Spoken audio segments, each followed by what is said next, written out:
Over where was that? Gas Monkey. The Gas Monkey? Gas Monkey. Yeah. Is that still around? No. No? Things change. I wasn't in love with it anyway.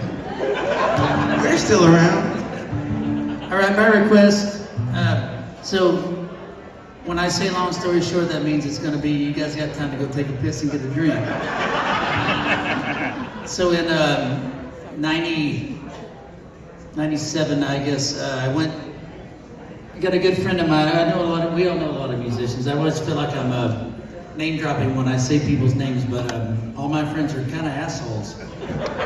Now, my buddy Jason Boland, he's been my best friend for a very, very long time. We lived in Stillwater, Oklahoma together. I met him when I was just, playing for tips and beers when I was 17 years old and lying to everybody that I was 23 years old and I was 17 years old. But my dad always told me to walk into the room and act confused and mad. Nobody will ever ask for your IDs. Like, that guy's disgruntled. I'm not asking that guy shit. And it worked until I was 20 years old. 20. And then I got busted in Stillwater. And I couldn't play any gigs in Stillwater anymore for like another 8 months, So I was starving for 8 months. I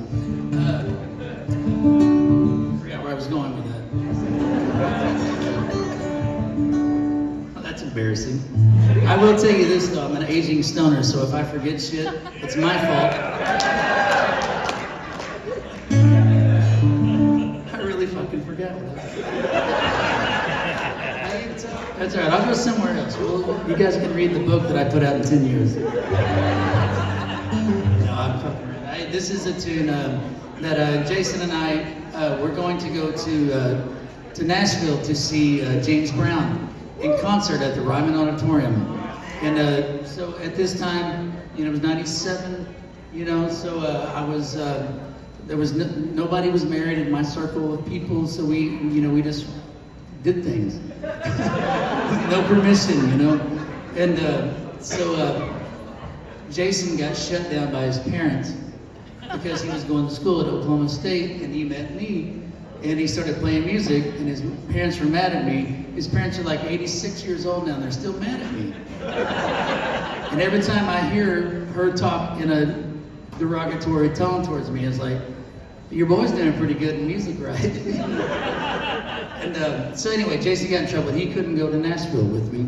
So I went with this guy named Ted.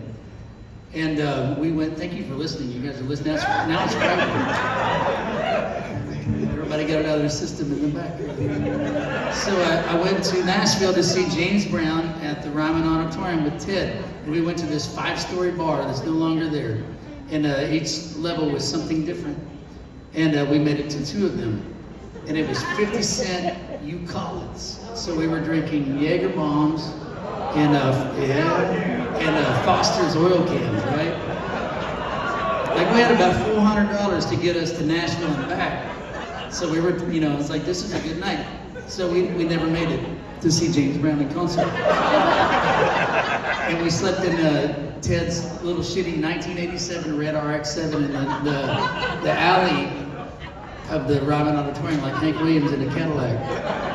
Can't get away with that now, But anyway, we left the next day, kind of head in our hands, and like, that was the only reason that we came out here. And I wasn't looking for fame or fortune or knocking on people's doors in Nashville, fuck that. I just want to go out and listen to The Godfather or whatever it was, And so we were sad that we missed the party, so we just kept going east and wound up in Florida and Georgia and all that. And I ended up singing all night with a band in Dothan, Alabama, all night long, like to the point where it's like, what time is it?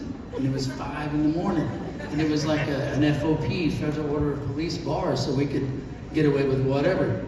And then about 3 years later, I was watching MTV. Remember that? Music television? We were alive for the beginning and the end of that shit.